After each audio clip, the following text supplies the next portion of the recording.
ભરૂચના અંકલેશ્વરમાં મૌલવીના ગેરકાયદે દબાણને તોડી પડ્યા છે। રવિન્દ્રા ગામે ધર્મ પરિવર્તન અને દુષ્કર્મના આરોપી વિરુદ્ધ કાર્યવાહી થઈ છે। આરોપી અજબદ અહમદના 2 માળના મકાનને તોડી પડાયું છે। હિન્દુ મહિલાને બેભાન કરીને દુષ્કર્મ આચર્યું હતું।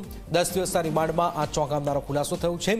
મૌલવી કોર્ટની પરમિશન લઈને વિદેશ ગયો હોવાની પણ માહિતી છે અને આ સ્થિતિની વચ્ચે ગેરકાયદે દબાણ હવે તોડી પડાયા છે।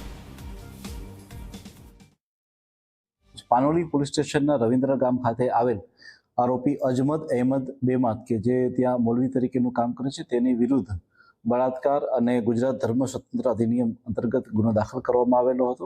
ત્યારબાદ આ ગુનાની તપાસ આગળ વધારતા આ આરોપી દ્વારા જે જગ્યાએ તેના રહેણાંક મકાન, તેની દુકાનો અને જે જગ્યાએ મદની દારૂદ તરબીયત મદ્રેસા આવેલા છે તેની તપાસ જે છે એ ગ્રામ પંચાયત અને તાલુકાના કક્ષાના અધિકારી દ્વારા કરવામાં આવી અને ત્યારબાદ તેમને જે અંતર્ગત નોટિસ પણ આપવામાં આવી અને ત્યારબાદ આજરોજ તેના તમામ આ વસ્તુઓને જે છે એ જે ગેરકાયદેસર દબાણ હતા એ તમામ ગેરકાયદેસર દબાણોને જે એક્ઝિક્યુટિવ મેજિસ્ટ્રેટની હાજરીમાં જે છે એ તોડી પાડવામાં આવેલા છે।